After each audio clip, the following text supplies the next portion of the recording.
Hello friends, DL academy में आपका स्वागत है। मैं Rakesh sir electrical third year के 5th सेमेस्टर की मशीन सेकंड की बुक के बारे में इंट्रोड्यूस कराया पिछले क्लास में। अब उसी चैप्टर के सेकंड लेक्चर को लेके आया हूं, तो आइए स्टार्ट करते हैं। उससे पहले हम पिछले क्लास में जो चीज़ें पढ़े हैं उसे 1 मिनट के लिए रिविजन कर लेते हैं। तो आइए स्टार्ट करते हैं अपने चैप्टर को, जो कि हमारा था 3 phase induction motor. 3 phase induction motor में हम लोगों ने अभी इसके वर्किंग प्रिंसिपल यानी कार्य प्रणाली या कार्य सिद्धांत जैसे बोलते हैं उसको पढ़ा था कि यह किस सिद्धांत पर कार्य करता है, विद्युत चुंबकीय प्रेरण के सिद्धांत पर। विद्युत चुंबकीय प्रेरण का सिद्धांत मतलब जब 3 फेज एसी सप्लाई हम स्टेटर को देंगे उससे घूर्णी चुंबकीय क्षेत्र उत्पन्न होगा।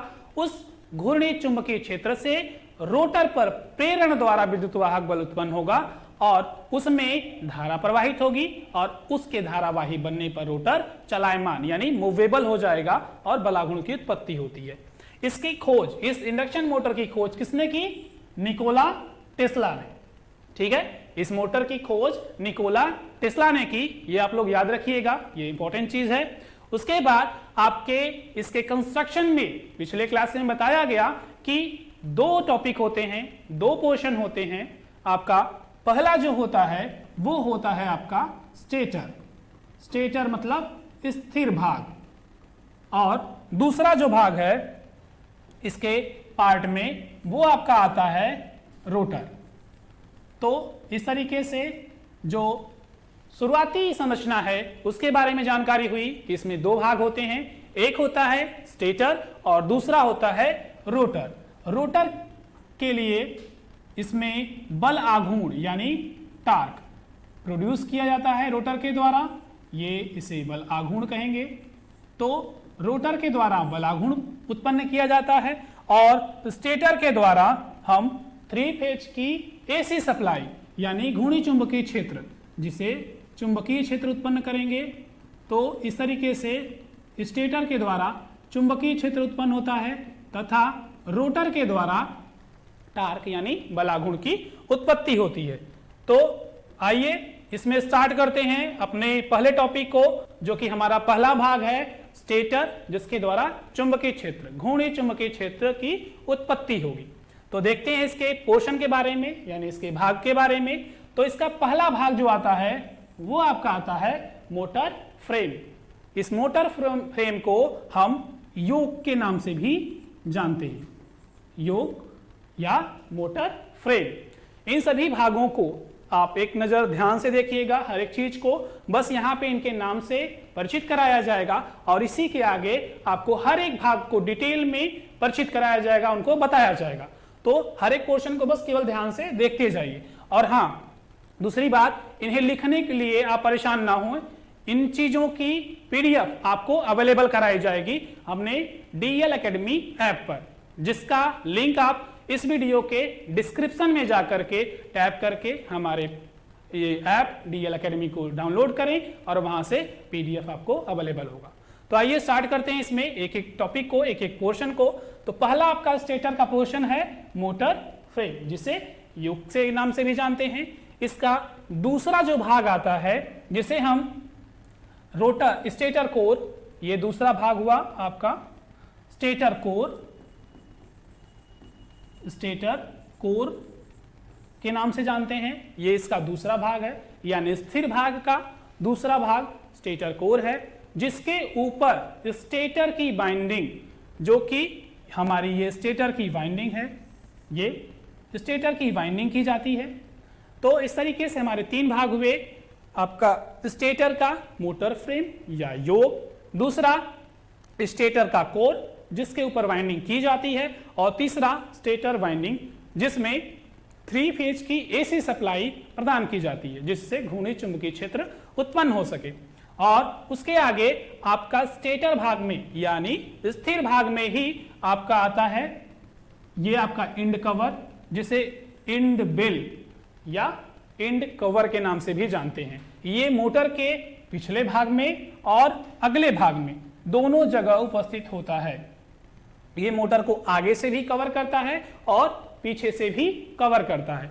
इन्हें इंड बेल या इंड कवर के नाम से जानते हैं। अब ये किस मटेरियल का बना होता है?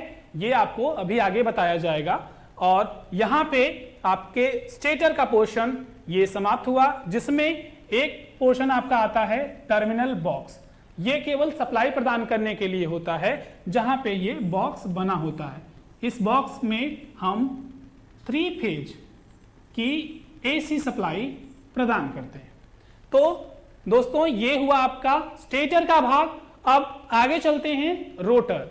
ये ध्यान रखिएगा कि रोटर पर बलाघूर्ण की उत्पत्ति होती है। तो आइए स्टार्ट करते हैं अपने रोटर पोर्शन को। और ये रहा आपका रोटर का पहला भाग। तो रोटर का पहला भाग ये है, ये गतिमान भाग है, जिसमें आपको ध्यान ये देना है कि इसमें ये जो बार है, जिसे क्षण के नाम से जानते हैं, ये आपकी वाइंडिंग की तरह कार्य करता है। इसी पर धारा प्रवाहित होती है रोटर भाग में। और ये इसका ये वाला पोर्शन इसका कोर है। कोर वह भाग होता है जिसके ऊपर वाइंडिंग को स्थापित की जाती है। तो ये हमारा हो गया रोटर वाइंडिंग, जिसे हम बार के रूप में या क्षण के रूप में प्रयोग किए हैं। और ये क्षण आपके रोटर कोर पर उपस्थित है। ये दोनों भाग, रोटर कोर और रोटर बार, दोनों ही भाग आपके शाफ्ट पर, जो ये शाफ्ट पोर्शन है, ये जिसे हम शाफ्ट के नाम से जानते हैं, इस पर ये दोनों भाग उपस्थित होते हैं। इन्हीं के द्वारा, यानी शाफ्ट के द्वारा ही रोटर आपके कोर और वाइंडिंग को लेकर के मूव करता है, रोटेट करता है। अब रोटर वाइंडिंग, रोटर कोर और शाफ्ट, ये 3 मूवेबल यानी कि चलायमान भाग हुए। इसी शाफ्ट पर ही मोटर के आंतरिक उष्मा को, यानी जो हीट जनरेट हुई है वाइंडिंग में, उसे बाहर करने के लिए एक फैन लगा होता है, जिसे कूलिंग फैन कहते हैं। ये भी एक चलायमान भाग होता है, क्योंकि रोटर के शाफ्ट के साथ में ये भी घूर्णन गति करता है। तो इस तरीके से ये आपका हुआ कूलिंग फैन। और ये संरचना जो कि आपकी है, इसको घर्षण को कम करने के लिए, मोटर के स्टेटर और रोटर भाग में घर्षण को कम करने के लिए हम यूज करते हैं बियरिंग्स। देखिए यहाँ पे बियरिंग दी गई है, जो कि ये पोर्शन है आपका बियरिंग का। और इसी तरीके से इधर भी बियरिंग का उपयोग किया गया है। ये आपकी बियरिंग है। बियरिंग जो कि आपके शाफ्ट को रोटर पर घर्षण को कम करने के लिए लगाई जाती है। ये बियरिंग कितने प्रकार की होती है और कौन सी बियरिंग कौन से मोटर में यूज की जाती है, वो अभी आगे बताया जाएगा। तो आइए इस चीज को ध्यान से आप देख लीजिए और एक एक पार्ट को आगे डिस्कस करते हैं ब्रीफ्स में। तो स्टार्ट करते हैं अपने पॉइंट को, जो कि पहला है आपका स्टेटर और दूसरा रोटर, जो कि भी पीछे डिस्कस किया गया है। तो एक एक भाग को लेकर के चलते हैं। अभी स्टार्ट करते हैं स्टेटर को। स्टेटर क्या है? तो प्रेरण मोटर में स्टेटर के द्वारा घूर्णी चुंबकीय क्षेत्र का निर्माण किया जाता है। इस चीज को ध्यान दीजिएगा कि स्टेटर के द्वारा क्या कार्य किया जाता है। स्टेटर के द्वारा घूर्णी चुंबकीय क्षेत्र, जिन्हें नहीं समझ में आ रहा है वो ये चीज जान लें, rotating magnetic field. Rotating magnetic field, ये घूर्णी चुंबकीय क्षेत्र कहते हैं इसे, यानी चुंबकीय क्षेत्र का घूर्णन होता रहेगा। और उसकी वजहें क्या हैं अभी आगे बताया जाएगा कि वो घूर्णी क्यों बनेगा। घूर्णी चुंबकीय क्षेत्र का निर्माण होता है, यह निम्नलिखित भागों का मिलकर बना होता है। ये कौन कौन से भाग हैं? तो आपका अभी बताया गया योक, योक जिसे मोटर फ्रेम के नाम से भी जानते थे। यह किस मटेरियल का बना है? तो ये बना होता है ढलवा लोहे का। ठीक है, तो दोस्तों ये देख लीजिए, ये आपका है ये मोटर फ्रेम, इसकी ही बात हो रही है अभी कि ये ढलवा लोहे का बना होता है। ये कास्ट आयरन बोलते हैं इसे इंग्लिश में, जिसे ढलवा लोहा कहा जा रहा है। तो ये जो आपका योक है वो बना होता है एक्सटर्नल मैकेनिकल इंजरी, बाह्य आघात से सुरक्षा प्रदान करने के लिए। यानी मोटर पे अगर कोई बाहरी चोट लगती है, उससे मोटर के आंतरिक भागों को ये सुरक्षा प्रदान करता है। ठीक है, तो अगला जो टॉपिक है आपका, अगला जो पॉइंट है वो आपका है स्टेटर कोर। स्टेटर कोर आपका आता है ये भाग, जो कि किस मटेरियल का बना है, किस पदार्थ का बना है? वो बना है सिलिकॉन स्टील। ठीक है, आपका स्टेटर कोर सिलिकॉन स्टील का बना होता है और वो लेमिनेटेड स्टैंपिंग यानी परत दर परत बनाया जाता है और हर एक परत को एक दूसरे से विद्युत रोधित या इंसुलेटेड करके बनाया जाता है और हर एक स्टैंपिंग यानी हर एक परत का जो परत की मोटाई होगी, हर एक परत की मोटाई 0.4 mm से 0.5 mm तक होती है। यह जो स्टेटर कोर है वो लेमिनेटेड होती है और किस पदार्थ की बनी है? सिलिकॉन स्टील की। इसीलिए ये क्या करता है? चुंबकीय क्षेत्र के लिए यानी मैग्नेटिक फील्ड के लिए क्या प्रदान करता है? निम्न प्रत्याश। निम्न प्रत्याश यानी लो रिलेक्टेंस। अब रिलेक्टेंस क्या है? जो गुण पदार्थ का जो गुण चुंबकीय पदार्थों में फ्लक्स को प्रवाह करने का विरोध करता है उसे ही प्रत्याश कहते हैं। और जब हमारे इस मैग्नेटिक मशीन में फ्लक्स का विरोध होने लगेगा तो फ्लक्स आसानी से प्रवाहित नहीं होगा। इस दोष को दूर करने के लिए इसमें हम लो रिलेक्टेंस के मटेरियल निम्न प्रत्याश के पदार्थ का प्रयोग करते हैं और वो पदार्थ सिलिकॉन स्टील है। ठीक है, तो आपका ये स्टेटर कोर हुआ।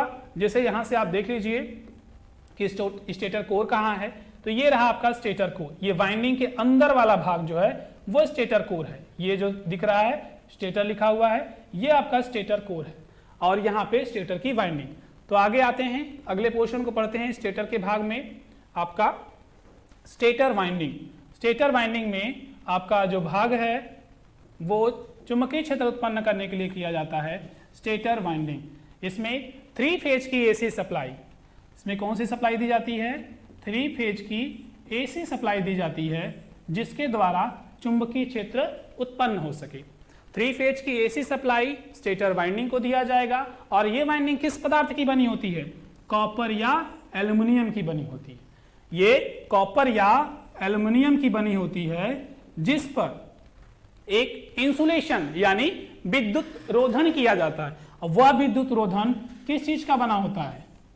वार्निश या एनामल पेंट।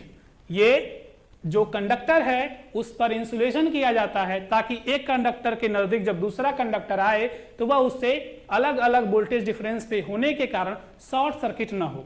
यानी कंडक्टर को एक दूसरे से शॉर्ट सर्किट यानी लघुपतित होने से बचाने के लिए इसके कॉपर या एल्युमिनियम के ऊपर वार्निश या एनामल पेंट का विद्युत रोधन या इंसुलेशन किया जाता है। अब रही बात 3 फेज की एसी सप्लाई होती है तो उसमें 3 बाइंडिंग होती हैं जो कि तीनों बाइंडिंग एक दूसरे से 120 डिग्री पर व्यवस्थित होती हैं। तो ये तीनों बाइंडिंग आर वाई बी एक दूसरे से 120 डिग्री पर लगे होते हैं। ठीक है, अब जो स्टेटर की मैग्नेटिक फील्ड की यानी चुंबकीय क्षेत्र की वाइंडिंग है वो एक दूसरे से 120 डिग्री पर व्यवस्थित होती है। तो ये 2 कनेक्शनों में होती है, या तो इसे स्टार कनेक्शन में कर सकते हैं या फिर इसे डेल्टा कनेक्शन में भी कर सकते हैं। ये 2 स्थितियों में बनाई जाती है, स्टार में भी बनती है और डेल्टा में भी बनती है। तो ये याद रखिएगा कि 3 फेज इंडक्शन मोटर त्रिकला प्रेरण मोटर में उसके स्टेटर की वाइंडिंग उसके स्टार कनेक्शन या डेल्टा कनेक्शन दोनों में से किसी में भी हो सकती है। तो यहाँ पे स्क्वायरल केज रोटर में जो बाइंडिंग होती है वो अधिकतर स्टार कनेक्टेड होती है और स्लिप रिंग या वाउंड रोटर, इसे ही वाउंड रोटर भी कहते हैं जिसके बारे में भी आगे बताया जाएगा, इसमें स्टार या डेल्टा कनेक्टेड दोनों में से कोई भी प्रकार की वाइंडिंग का प्रयोग किया जा सकता है। तो स्टेटर की वाइंडिंग जो होगी वो अगर उसका रोटर स्क्वायरल केज होगा तो स्टार कनेक्टेड होगा और स्लिप रिंग या वाउंड रोटर होगा तो स्टार या डेल्टा में से कोई भी कनेक्शन प्रयोग किया जा सकता है। अगला पोर्शन आपका जो है स्टेटर में इंड कवर। तो आइए इंड कवर देखते हैं। ये आपका इंड कवर है जो मशीन के पिछले और अगले भाग को बंद करता है। इसे फ्रंट इंड कवर यानी जिस भाग से लोड कनेक्टेड रहता है उसे फ्रंट इंड कवर और जिस भाग में लोड नहीं होता है उस इंड कवर को बैक इंड कवर कहते हैं। तो इंड कवर 2 होंगे मशीन में, एक पीछे का इंड कवर और एक आगे का end cover, back end cover, front end cover. अब आइए देखते हैं इसके बारे में, इंड कवर के बारे में। तो इंड कवर जो आपका होता है वो बना होता है कास्ट आयरन का, एंड कवर कास्ट आयरन, जिसे हम ढलवा लोहा, इसे ढलवा लोहा कहते हैं, इसे ढलवा लोहा कहते हैं कास्ट आयरन को। ये इस प्रकार का बना होता है कि उसमें एक आगे भाग होता है और एक पीछे भाग होता है, उसे ही कहते हैं जो मोटर को अग्र और पश्च भाग को ढकता है, और इसी पर बियरिंग लगी होती है, एंड कवर पर ही बियरिंग लगी होती है। यहाँ देखिए ये रही बियरिंग, ये इसमें बियरिंग लगी हुई है, ये बियरिंग आगे लगेगी और इस एंड कवर पर ही आएगी, एंड कवर के इस भाग पर आपकी बियरिंग उपस्थित रहेगी। यहाँ पे भी बियरिंग एंड कवर पे ही लगी रहेगी। तो इस तरीके से जो एंड कवर है उसी पर आपका बियरिंग लगा होता है। एंड कवर अगला और पिछला, दो भाग होते हैं एंड कवर के। अगला आपका आता है बियरिंग। बियरिंग आपके यहाँ पे तीन प्रकार की हैं। पहली आपकी बॉल बियरिंग, बुश बियरिंग और रोलर बियरिंग, ये तीनों हैं, फर्स्ट, सेकेंड एंड थर्ड। तो इस तरीके से बियरिंग का क्या काम है? तो बियरिंग रोटर की गति को सहारा प्रदान करता है और घर्षण को कम करता है, तथा प्रेरण मोटर में प्रयुक्त बियरिंग निम्न प्रकार की है। तो इस तरीके से जो आपकी बियरिंग है वो इसके रोटर और स्टेटर दोनों के बीच में घर्षण के मान को, फ्रिक्शन की वैल्यू को कम करता है और इस प्रकार से उसकी गति में सहायता प्रदान करता है। अब यहाँ पे बियरिंग तीन प्रकार की हैं। तो बॉल बियरिंग जो है वो स्मॉल मशीन में और ये बुश बियरिंग मीडियम मशीन मतलब मध्यम प्रकार की मशीनों में, जिनकी क्षमता मध्यम वर्ग की है, और बड़ी मशीनों में यानी लार्ज मशीन में आपकी रोलर बियरिंग का प्रयोग किया जाता है। इस प्रकार से आपके स्टेटर के इतने मुख्य भाग थे। अब आगे चढ़ते हैं और अगले भाग पे देखते हैं। ये यहाँ पे नोट पॉइंट है जो कि पोल कोर में सिलिकॉन का प्रयोग किया जाता है। अभी आपको बताया गया कि जब हम कोर बनाते हैं तो कोर बनाते समय हम सिलिकॉन का यूज करते हैं। सिलिकॉन एक पदार्थ है जो कि आपके रिलक्टेंस को यानी प्रत्यास को कम करता है। और प्रत्यास के बारे में अभी आपसे बताया गया कि प्रत्यास चुंबकीय पदार्थ का वह गुण है जिसके द्वारा वह पदार्थ से होकर जाने वाले फ्लक्स को रोकने का प्रयास करता है, और इसी गुण को कम करने के लिए हम सिलिकॉन का प्रयोग करते हैं। यानी सिलिकॉन एक ऐसा पदार्थ है जो प्रत्यास को या रिलक्टेंस को कम करता है, जिससे फ्लक्स मशीन में आसानी से प्रवाहित हो सके। तो इस तरीके से पोल कोर में सिलिकॉन का प्रयोग इसलिए होता है क्योंकि कम प्रत्यास होने के कारण से पोल कोर में आपूर्ति हटने के बाद बचे हुए रिलक्टेंस को, रिलक्टेंस किसे कहते हैं? जब किसी चुंबकीय पदार्थ में चुंबकीय गुण बचे रह जाएं, वो किस स्थिति में? जब उसकी सप्लाई हटा दी जाए। यानी किसी चुंबकीय पदार्थ में सप्लाई हटाने के बाद भी चुंबकीय गुण बचा रह जाता है तो वह उस मशीन के लिए हानिकारक होता है। उस गुण को समाप्त करने के लिए यहाँ पे सिलिकॉन का प्रयोग किया जाता है। तो ये इसमें भी कारगर है। तो आपका अगला जो क्वेश्चन है, अगला जो पार्ट है वो मोटर का, उसे रोटर के नाम से जानते हैं। जैसा कि आपको पीछे बताया गया कि आपका दूसरा भाग रोटर है और इस रोटर का प्रयोग हम बल आघूर्ण टार्क की प्राप्ति के लिए करते हैं। तो आइए देखते हैं इसके बारे में। प्रेरण मोटर में रोटर बल आघूर्ण की प्राप्ति के लिए होता है, जिसमें निम्नलिखित भाग हैं। अब कौन कौन से भाग हैं उन्हें देखते और समझते हुए चलते हैं। तो पहला आपका आता है रोटर कोर। अब रोटर कोर के बारे में है तो एक बार रोटर कोर को देख लेते हैं कि रोटर कोर क्या है और आगे फिर बात करते हैं। तो देखिए यहाँ पे बताया गया है, ब्लू कलर की जो इंक है उससे जो राउंड किया गया है वो आपका रोटर कोर है। और इस रोटर कोर में ये जो है वो आपका बार है, रोटर बार। ये आपका रोटर बार है, ये आपका शाफ्ट है, ये बियरिंग है और यहाँ पे आपका कोर है। ये आपका कोर है और ये आपका बार, बियरिंग और शाफ्ट। इन चीज़ों को देख लीजिए। अब आगे पढ़ते हैं इन एक चीज़ों को एक एक करके। तो अगला जो आपका पॉइंट हो गया रोटर कोर। अभी आपके स्टेटर में बताया गया कि स्टेटर कोर होता है जो कि किस मटेरियल का बना होता है? तो सिलिकॉन का बना होता है। तो सेम उसी मटेरियल का रोटर का भी कोर बना होता है। रोटर का कोर सिलिकॉन का बना होता है अब ये क्यों बना होता है? किसे कम करने के लिए? प्रत्यास। प्रत्यास मतलब रिलक्टेंस, आपके रिलक्टेंस को कम करता है, आपके रिलक्टेंस को कम करता है। रोटर को सिलिकॉन स्टील का बना होता है, ठीक है, सिलिकॉन स्टील का बना होता है, और इसके बनने होने की वजह होती है प्रत्यास को कम करना, रिलक्टेंस को कम करना, जिसकी वजह से आपका फ्लक्स आसानी से आपकी मशीन में प्रवाहित हो सके। तो आपका रोटर कोर आपके सिलिकॉन स्टील का बना होता है, जो कि लो रिलक्टेंस या कम प्रत्यास को प्रदान करता है, और इसके ऊपर यानी हमारे रोटर कोर के ऊपर ही रोटर वाइंडिंग स्थापित होती है। तो यह रोटर वाइंडिंग को सहारा प्रदान करने के लिए भी प्रयोग किया जाता है। और एक बात ये कि आपके जो ब्लैंक स्पॉट्स हैं, इनमें आपको समझाने के लिए छोड़ा गया है और आपको लिखने की यहाँ जरूरत नहीं है।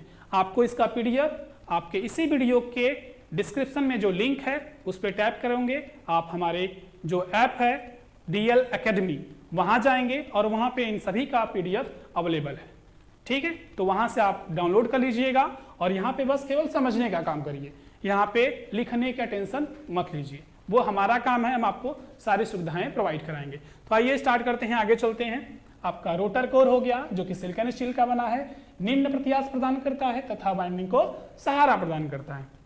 अगला जो आपका पार्ट है वो है आपका रोटर वाइंडिंग। रोटर वाइंडिंग ये है जो कि आपको दिखाते हैं रोटर वाइंडिंग कहाँ है और ये कैसे होती है।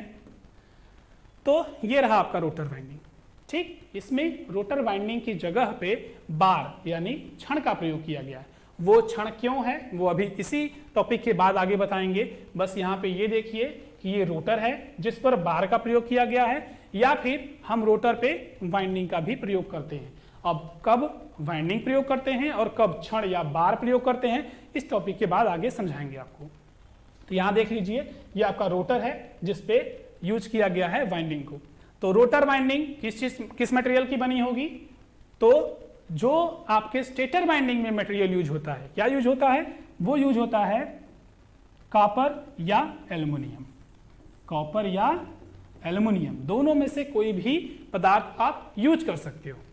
कॉपर थोड़ा महंगा पड़ता है लेकिन इसका रेजिस्टेंस कम होता है, तो ये महंगी और अच्छी एफिशिएंसी की मशीनों में प्रयोग होता है, जबकि एल्युमिनियम थोड़ा लो प्राइस का है तो इसे छोटी मशीनों में प्रयोग करते हैं, लेकिन इनमें हानियां ज़्यादा होती हैं। तो रोटर बाइंडिंग कॉपर या एल्युमिनियम पदार्थ का बना होता है, और जैसा कि आपने स्टेटर में देखा कि बाइंडिंग के ऊपर एनेमल पेंट या वार्निश का लेप होता है, इंसुलेशन होता है। उसकी वजह ये होती है क्योंकि उसकी बाइंडिंग एक दूसरे से शॉर्ट ना करे। तो रोटर बाइंडिंग में कॉपर या एल्युमिनियम का मटेरियल यूज करते हैं जिसके ऊपर एनेमल पेंट या वार्निश का इंसुलेशन या विद्युत रोधन होता है। अब रोटर बाइंडिंग क्यों प्रयोग किया जाता है? तो रोटर में जो धारावाही चालक बनाना होता है आपके मशीन में, यहाँ पे रोटर में धारावाही चालक बनाने के लिए हम इसके मटेरियल का प्रयोग करते हैं जो कि कॉपर या एल्युमिनियम का बना होता है। ये आपका धारावाही चालक बनाने के लिए, इसे धारावाही चालक बनाने के लिए हम रोटर वाइंडिंग का प्रयोग करते हैं, ठीक है। तो अब आगे चलते हैं अगले टॉपिक पे, आपका शाफ्ट। अब शाफ्ट की बात आई तो शाफ्ट आपको याद दिलाते हैं, दिखा देते हैं कि शाफ्ट क्या है और ये किस तरीके का होता है। ये रहा आपका शाफ्ट जो कि यहाँ पे दिखाया गया है, ये आपका शाफ्ट है और ये बियरिंग है, यहाँ पे आपके फैंस हैं। चलिए तब आगे देखते हैं रोटर के अगले भाग को जो शाफ्ट के नाम से है। ये रहा, तो शाफ्ट आपको अभी बताया गया पीछे कि ये किस पदार्थ का बना होगा। तो शाफ्ट आपका बना होगा फोर्ज्ड स्टील का, फोर्ज्ड स्टील का शाफ्ट आपका होगा फोर्ज्ड स्टील का, जिसे हिंदी में प्रबलित इस्पात भी बोलते हैं, इसे प्रबलित इस्पात भी बोलते हैं। ये रहा आपका पदार्थ। तो शाफ्ट फोर्ज्ड स्टील का बना होगा। शाफ्ट ऐसे बेलनाकार आकृति होती है जिसके ऊपर सारी संरचनाओं को व्यवस्थित किया जाता है। ये फोर्ज्ड स्टील या प्रबलित इस्पात का बना होता है। इस पदार्थ के बने होने की वजह ये होती है जिससे कि ये मरोड़ घूर्ण को, जो कि मरोड़ घूर्ण को सहन कर सके। अब मरोड़ क्या है, टॉर्सन क्या है? तो जब किसी शाफ्ट यानी कि किसी एक बेलनाकार आकृति पर एक तरफ से लोड कनेक्ट हो और इसमें बलाघूर्ण की उत्पत्ति हो तो इसके अगले भाग को यह मशीन आगे ले जाने की कोशिश करता है, लेकिन दूसरा भाग जो लोड या भार से कनेक्टेड होता है जड़त्व के कारण, वो उसे वहीं रोके रखने की कोशिश करता है। ऐसे में एक भाग यानी एक किनारा आगे जाने की कोशिश करेगा और पिछला जो जड़त्व में है उस स्थिर रखने की कोशिश करेगा।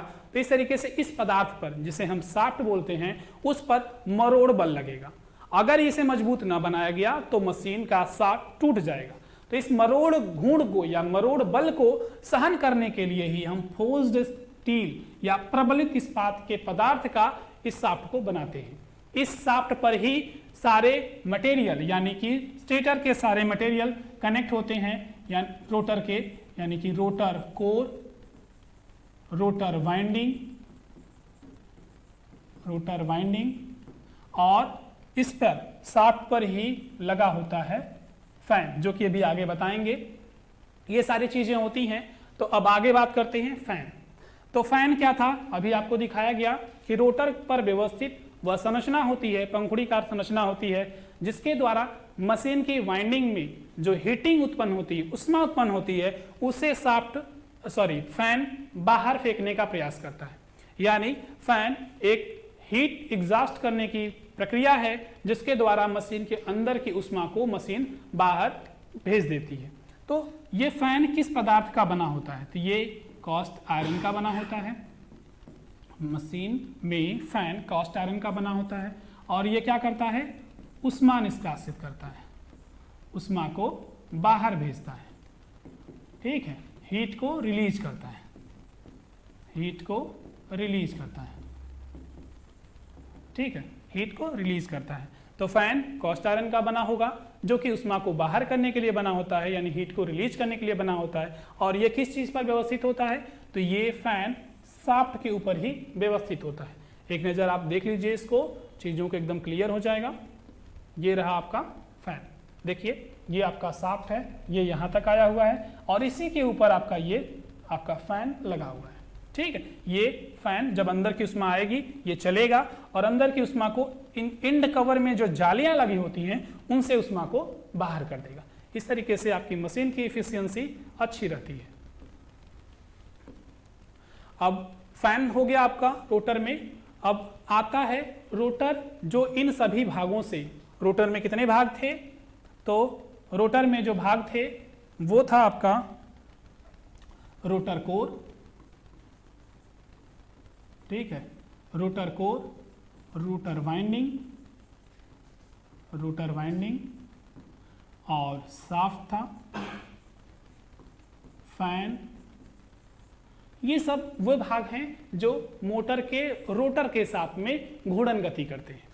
इन सभी भागों को मिलाकर मशीन के यानी 3 फेज इंडक्शन मोटर के रोटर को 2 प्रकार का बनाया जाता है। जैसा कि अभी पीछे बताए कि एक जगह पे बार यानी छड़ प्रयोग किया जाता है और एक जगह पर वाइंडिंग प्रयोग की जाती है। उसकी वजहें क्या हैं वो यहाँ पे जानेंगे। तो आइए देखते हैं। इसके रोटर 2 प्रकार के बनाए जाते हैं इंडक्शन मोटर के। एक को बोलते हैं स्क्वायरल केज टाइप और दूसरे को बोलते हैं बाउंड रोटर टाइप। तो स्टार्ट करते हैं पहले प्रकार को, जो कि आपका स्क्वायरल केज टाइप रोटर है। स्क्वायरल केज रोटर का मतलब क्या है, स्क्वायरल मतलब होता है गिलहरी और केज मतलब होता है पिंजरा।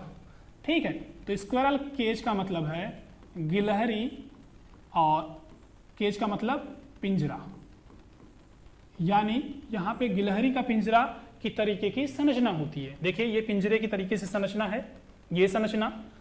तो ये पिंजरे की संरचना होने की वजह से ही इसे स्क्वायरल केज रोटर कहते हैं। अब इसमें प्रॉपर्टी क्या है कि इसमें ये छड़ होती है जिसे बार कहते हैं, इसे बार कहते हैं। ये छड़ को अलग अलग छड़ को, ऐसी ही छड़ें होती हैं जिन्हें एक इंड रिंग, एक छल्ला होता है, उस छल्ले के द्वारा इस इंड रिंग को एक दूसरे से देखिए शॉर्ट कर दिया गया है।